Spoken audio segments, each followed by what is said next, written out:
আমার গার্লফ্রেন্ড হয়ে যাও, আমার সাথে রিলেশন রাখো। জেবা জান্নাত হুট করেই সামাজিক যোগাযোগ মাধ্যমে ভাইরাল নাম। নাটকের এই সময়ের জনপ্রিয় অভিনেত্রী তিনি। খুব বেশি একটা অভিনয়ে নিয়মিত না হলেও সরব আছেন সামাজিক যোগাযোগ মাধ্যমে। সম্প্রতি জেবা জান্নাতকে নিষিদ্ধ করেছে টেলিভিশন নাটক নির্মাতাদের সংগঠন ডিরেক্টরস গিল্ড। মূলত অসহযোগিতা ও অসৎ আচরণের কারণেই তার ওপর এই নিষেধাজ্ঞা জারি করেছে সংগঠনটি। এ নিষেধাজ্ঞার ফলে তার সঙ্গে কাজ করবে না সংগঠনটির কোনো নির্মাতা। বিবৃতিতে তেমনটাই উল্লেখ করা হয়। তবে সব বিতর্ককে বুড়ো আঙ্গুল দেখিয়ে আবারও নাটকের অভিনয়ে ফিরলেন জেবা জান্নাত।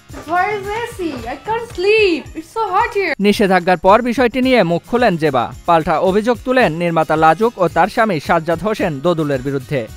তার দাবি সাজ্জাদ তাকে কুপ্রস্তাব দিয়েছে, যেটা না মানার কারণে তার বিরুদ্ধে এই নিষেধাজ্ঞা দেওয়া হয়েছে। এমন সিদ্ধান্তে গণমাধ্যমের কাছে মুখ খুলেছেন অভিনেত্রী জেবা, জানিয়েছেন তার মতামত। সেই মতামতে উঠে আসে নির্মাতা অভিনেতা সাজ্জাদ হোসেন দোদুল এই অভিনেত্রীকে কুপ্রস্তাব দিয়েছেন। আর বিস্তর ঘটনার বর্ণনাও তিনি দিয়েছেন, কিন্তু এসব মিথ্যা বলে উড়িয়ে দিয়েছেন দোদুল।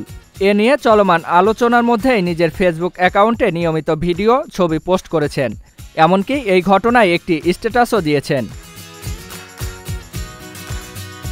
স্ট্যাটাসে তিনি লেখেন, আমাকে নিয়ে যত নিউজ আছে সব ট্যাগ করুন এবং ভাইরাল করে দিন। যে হারে আমার ফ্যান ফলোয়ার বাড়ছে তাতে আমি খুব চমকিত। এই স্ট্যাটাস দেওয়ার পরপরই তিনি সামাজিক যোগাযোগ মাধ্যমে বেশ কয়েকটি ভিডিও পোস্ট করেছেন, যা ইতোমধ্যেই ভাইরাল নেট দুনিয়ায়। সম্প্রতি এ নিয়ে মুখ খুলেছেন সাজ্জাদ হোসেন দোদুলও। তিনি জেবা জান্নাতের সব অভিযোগ মিথ্যা ও বানোয়াট বলে দাবি করে জানান, জেবাকে কোনো কুপ্রস্তাব দেওয়া হয়নি।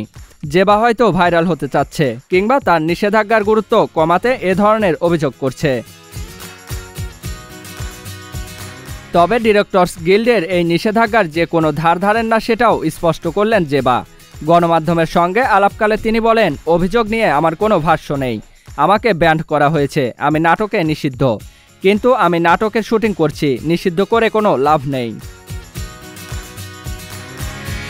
শুধু নির্মাতা দোদুলের বিরুদ্ধেই যে কুপ্রস্তাবের অভিযোগ করেছেন উঠতি এ অভিনেত্রী তা নয়, বরং আঙুল তুলেছেন অন্য আরও অনেক পরিচালকের বিরুদ্ধে।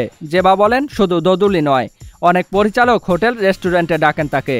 তারা টাইম পাস করতে চায়, নাটকের কাজ দিতে চায়। এ নিয়ে আগে কথা বলিনি, কিন্তু এখন বলতে বাধ্য হচ্ছি।